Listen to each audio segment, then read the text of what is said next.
Let's take a look at the water pump valve configurations in an Oliver Legacy Elite. You'll access it under the curbside bed. You'll just simply open up the access panel. And we'll set it over here out of the way. Now, the first thing you may want to take a look at is the spec sheet. That spec sheet will show you the normal valve configuration, boondocking valve configuration, and winterization. Let's go ahead and take a look at that now. In your normal valve configuration, this is the mode you'll use most of the time. This will allow you to utilize city water into the faucets or your water pump pulling water from the freshwater tank out to the faucets. The boondocking winterization modes will only be utilized on a few occasions. Now, if you take a look at the boondocking valve configuration mode, what that does is changes the valves where the water pump will pull from the rear port and will pull whatever you're pulling from that rear port and put it into the freshwater tank.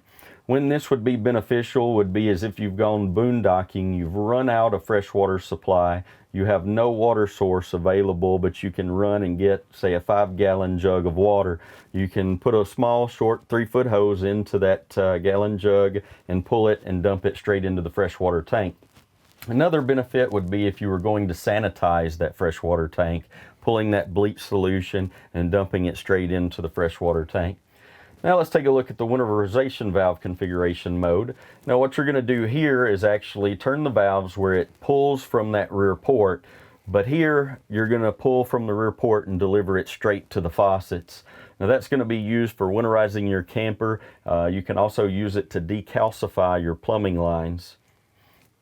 Let's go ahead and take a look down at the actual water pump and valves themselves. First, over here on the left side of the water pump, you'll notice this valve. It is in the closed mode. This line actually goes to the rear port. So this is the line that would have the water pump pull anything, any water source, winterization, whatever you're doing, in from that rear port. Right now it's closed off. In front, you have the other line that actually is coming in from the freshwater tank. So right now this is set up to actually pull in from the freshwater tank and deliver out to the faucets.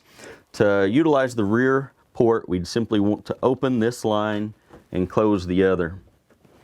Now let's take a look at the two valves located in front of the water pump and accumulator. The first one here is actually the valve that controls water flow out to the faucets. Right now it is open, allowing whatever water, wherever it's coming from, whether it be from the water pump pulling from its sources or from city water, it would deliver it out to the faucets. If you want to cut that off, you'd simply turn this valve.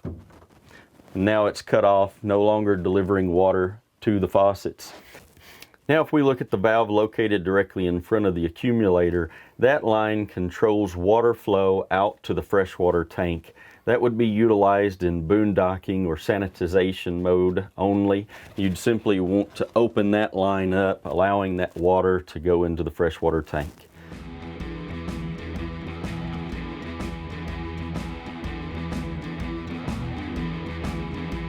Thank you for joining us today. I hope you've learned something about your Oliver travel trailer, and please be sure to check us out online at olivertraveltrailers.com.